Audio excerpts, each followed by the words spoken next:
حضرت عمر رضی اللہ تعالیٰ عنہ کو بہت سی چیزوں میں دوسروں پر سبقت اور اولیت حاصل ہے، چنانچہ آپ رضی اللہ تعالیٰ عنہ پہلے شخص ہیں جنہوں نے اعلانیہ طور پر ہجرت کی۔ آپ پہلے شخص ہیں جو امیر المومنین کے لقب سے ملقب ہوئے۔ آپ پہلے شخص ہیں جنہوں نے ہجری تاریخ مقرر کی۔ آپ پہلے شخص ہیں جنہوں نے لوگوں کو قیام رمضان کے لیے جمع کیا۔ آپ پہلے شخص ہیں جنہوں نے قرآن جمع کرنے کا مشورہ دیا۔ آپ پہلے شخص ہیں جنہوں نے اپنے محافظ کو انعامات سے نوازا۔ آپ پہلے شخص ہیں جنہوں نے نادار اور بوڑھے ذمیوں سے جزیہ ٹیکس ساقط کیا۔ آپ پہلے شخص ہیں جنہوں نے ذمیوں کے لیے علامات وضع کی۔ اس طرح آپ پہلے شخص ہیں جنہوں نے فوجی بھرتی کو لازمی قرار دیا۔ آپ پہلے شخص ہیں جنہوں نے قاضیوں اور مرشدین کو لشکر کے ساتھ روانہ کیا۔ آپ پہلے شخص ہیں جنہوں نے مکتوب شکل میں فیصلے کیے۔ نیز آپ پہلے شخص ہیں جنہوں نے قائدین اور والیوں کے لیے مجلس مشاورت قائم کی۔ آپ پہلے شخص ہیں جو راتوں کو لوگوں کے احوال معلوم کرنے کے لیے گشت کرتے تھے۔ آپ پہلے شخص ہیں جنہوں نے رجسٹر مقرر کیے جس میں لشکر والیوں کے نام اور وظائف کا اندراج ہوتا تھا، اور آپ پہلے شخص ہیں جنہوں نے مہمان خانے بنائے۔ آج ہم اس ویڈیو میں حضرت عمر رضی اللہ تعالی عنہ کے چند واقعات پر تفصیل سے بیان کریں گے۔ چلو چلتے ہیں ویڈیو کی طرف۔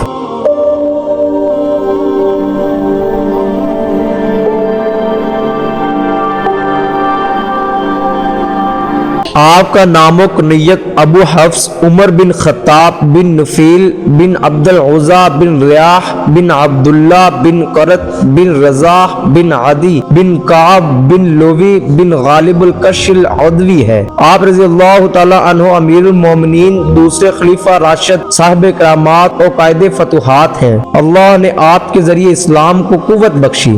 آپ نے مسلمانوں سے تکالیف دور کی۔ اللہ تعالی نے آپ کے ذریعے حق و باطل میں امتیاز کیا۔ رسول اکرم صلی اللہ علیہ وآلہ وسلم نے ان کے لیے دعا فرمائی کہ اے اللہ، ایک عمر ابن حشام ابو جہل اور دوسرے عمر بن خطاب۔ چنانچہ حضرت عمر رضی اللہ تعالی عنہ اللہ تعالی کو زیادہ محبوب ثابت ہوئے۔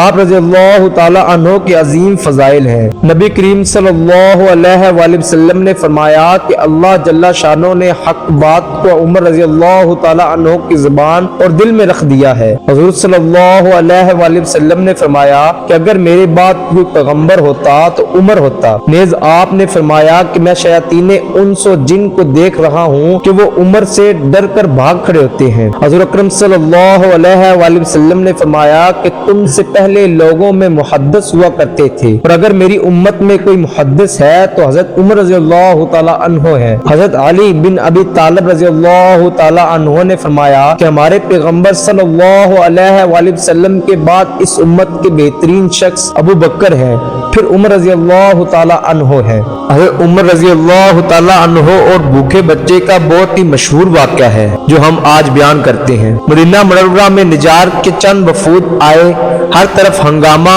اور شور برپا ہونے لگا۔ حضرت عمر رضی اللہ تعالی عنہ نے حضرت عبد الرحمن بن عوف رضی اللہ تعالی عنہ سے فرمایا کہ آؤ چلو ہم اس رات چوری وغیرہ سے لوگوں کو بچانے کے لیے پہرہ داری کریں۔ چنانچہ وہ دونوں رات بھر پہرہ داری کرتے رہے، اور جس قدر اللہ نے ان کے لیے لکھا تھا نمازیں پڑھتے رہے۔ اسی دوران حضرت عمر بن خطاب نے کسی بچے کے رونے کی آواز سنی تو آواز کی طرف متوجہ ہوئے اور جا کر اس کی ماں سے کہا جو اس کو چپ کرانے کی کوشش کر رہی تھی، خدا کا خوف کرو، اپنے بچے کا خیال کرو۔